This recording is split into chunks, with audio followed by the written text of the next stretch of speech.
maanta waxa taariikhda inoo galaysa oo anagoo ku faraxsan madaxda halkan nala joogta iyo dhammaan ganacsatada iyo bunuugta iyo intiina kale ka soo qayb gashay xildhibaanada inay taariikhda inoo gasho inaynu daah furno ama u wanqalo Somarkiyu oo runtii wax midhaheeda in badan oo Soomaali ay doonto qayb muhiim ah ka qaadan doonta kobcinta dhaqaalaha. Naga wasaaradda maaliyadda dawladda ahaan runtii barnaamijkaani wuxuu naga anfacayaa oo uu naga caawinayaa canshuur qaadista maadaama ay fududahay oo qofka shacabkaana wuxuu ka anfacayaa canshuur bixinta lafteeda.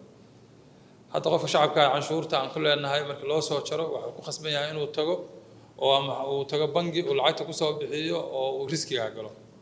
annagana waxa process-kaas oo dhan bay oo ayay nagu qaadataa. waxa annaga caqabadaha haysta kamid ah inay canshuur badan nooga maqan tahay in aanan aqoonin runtii transactions ka dhacay.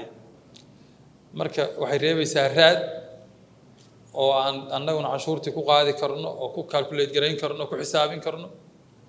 waxay inoo sahlaysaa inaan canshuur badan soo xareyno. qofka canshuur bixiyahana waxay u sahlaysaa inuu si fudud oo canshuurtii isaga bixiyo. bangiga dhexe iyo annaga waxaan la soo marnay safar dheer oo si laga sheekeynayay MBS-ki ay kamid tahay oo iBanki oo address-ki kamid ah isla soo qaadanay. maantana aan bastop kala taaganahay oo inaan SOMQR standardkii aan launch gareynayn maanta woona sii socon doonaa maxay ahayd barnaamijyo badan aan noogu xigo.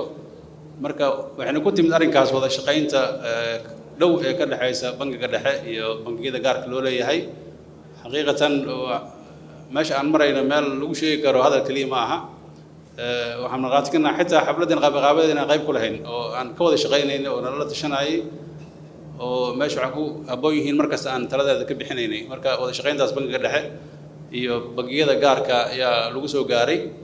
sababta bangiga dhexe hadduu sharci soo saaro haddii meeshii fulin lahayd aysan jirin uma suurto gasheen. marka waa safar aan ku wada jirno bangiga dhexe iyo bangiyada gaarka loo leeyahay ee hay'adaha maaliyadda.